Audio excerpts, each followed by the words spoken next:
4 دن پہلے ایک افریقہ کا ٹور تھا، وہاں پہ ہمارے ایک مولانا تھے، تو مختلف لوگ جناب سیدہ کے معجزات بتا رہے تھے، تو انہوں نے قبلہ یہ تو پرانے معجزات ہیں،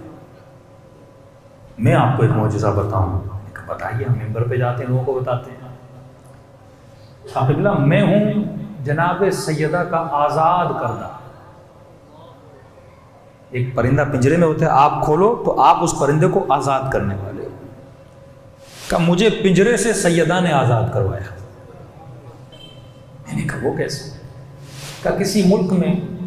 وہاں کی انٹیلیجنس ایجنسی نے مجھے پکڑ لیا، 65 ڈیز سے لے کے میں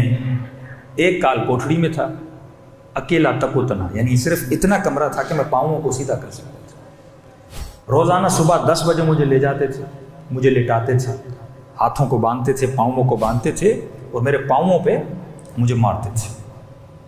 اتنا شدت سے مارتے تھے کہ مولانا میرے پاؤں سوج جاتے تھے اور میرے ناخن جو ہیں وہ خود بخود نکل آتے تھے۔ 45 دن مجھے یہ ٹارچر کیا ہے، بے گناہ مجھے پکڑا تھا، لیکن کہ مولانا میرا بڑی عقیدت ہے جناب سیدہ سے، کہ جب بھی چوٹ لگتی تھی تو میں یا زہرا کہتا تھا، جب بھی چوٹ لگتی تھی میں شدت سے بی بی کو بلاتا تھا۔ کہ اتنے دن گزر گئے، سیدہ کو پکارا، لیکن کہیں سے کوئی مدد مجھے نہیں ملی۔ اب انسان کتنا صبر کرتا ہے، بالآخر صبر بھی جواب دے جاتا ہے۔ کہتے ہیں مولانا تقریباً اپنے آزاد ہونے سے 1 رات پہلے میں نے سیدہ سے ایک استغاثہ کیا، میں نے کہا بی بی اگر آپ کا شیعہ ہوں، کہ وہ دن قریب تھے جناب سیدہ کی شہادت، میں نے کہا بی بی اگر آپ کے شہادت کی تاریخ سے پہلے میں آزاد ہو گیا تو سمجھوں گا آپ کا شیعہ ہوں، میں سمجھوں گا کہ آپ کا شیعہ ہوں، لیکن اگر وہ تاریخ گزر گئی اور آزاد نہیں ہوا، میں سمجھوں گا میں آپ کا شیعہ نہیں، پھر میرا بھی اس مکتب سے کوئی تعلق نہیں۔ کہ رات کو سویا، بلتستان کے تھے یہ مولانا، کہ مولانا رات کو میں سو گیا، خواب کے عالم میں دیکھتا ہوں کہ میں ایک جہاز سے اتر رہا ہوں، ایک ایئرپورٹ پہ آیا ہوں، ایک شخص مجھے ریسیو کرنے آیا ہے، اس کے بعد وہ مجھے اپنے گھر لے گیا، اس نے کمرے میں سلایا، اس کمرے کا AC دیکھ رہا ہوں، سب کچھ دیکھ رہا ہوں خواب کے عالم میں۔ صبح نیند سے اٹھا، مجھے پتا نہیں یہ خواب میں نے کیوں دیکھا،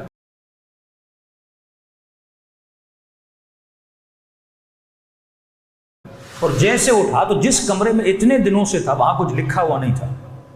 اب جب اٹھا تو دیوار پہ خوبصورت ترین ایک ہینڈ رائٹنگ تھی جس میں لکھا تھا اگر کوئی اس زندان سے آزاد ہونا چاہتا ہے 540 مرتبہ یہ ذکر کرے، اسے آزادی مل جائے گی۔ کہ میری زندگی گزر گئی لیکن میں نے زندگی میں کبھی ایسی ہینڈ رائٹنگ نہیں دیکھی، خوبصورت ترین ہینڈ رائٹنگ جس کو دیکھ کر مزہ آئے، اتنی خوبصورت تھی۔ کہ 535 یا 40 مرتبہ یہ ذکر کرے۔ ذکر کیا تھا؟ اللہم انی اسألک بحق فاطمہ و ابیہا و بعلہا و بنوہا و سر المستودع فی عدد ما حاتم۔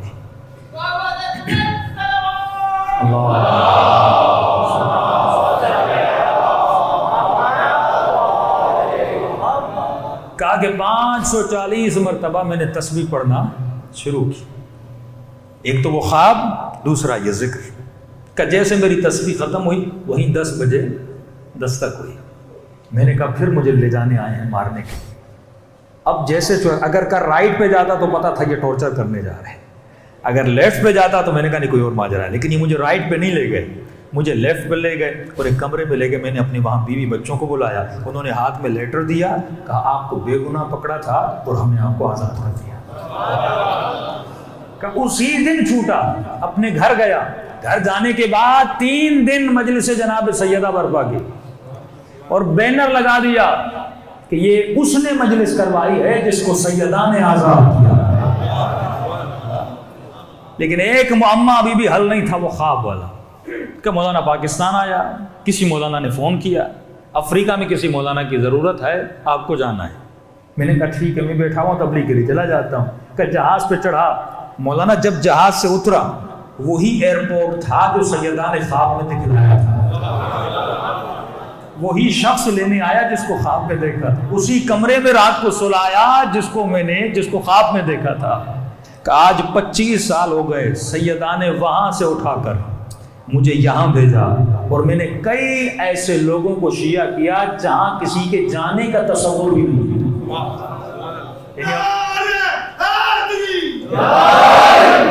واللہ میں نے ویڈیوز بنائی ہیں، اب ٹائم ملا تو میں شیئر بھی کروں گا فیس بک وغیرہ پہ،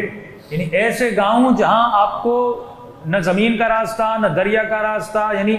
اتنا سخت ہے وہاں جانا کہ آپ کو جہازوں سے جانا پڑتا ہے، چھوٹے ہیلی کاپٹر لے کے وہاں جانا پڑتا ہے، اور اس بھرے جنگل میں 10-15 لوگ ایسے ہیں جن کے لیے چھوٹی مسجد بنا دی گئی، اور اس مسجد اور اس جنگل میں وہ جناب سیدہ کا ذکر کر رہے ہیں، جہاں آپ کا وہم و گمان نہیں، وہاں تک یہ پیغام الہی پہنچا ہوا ہے۔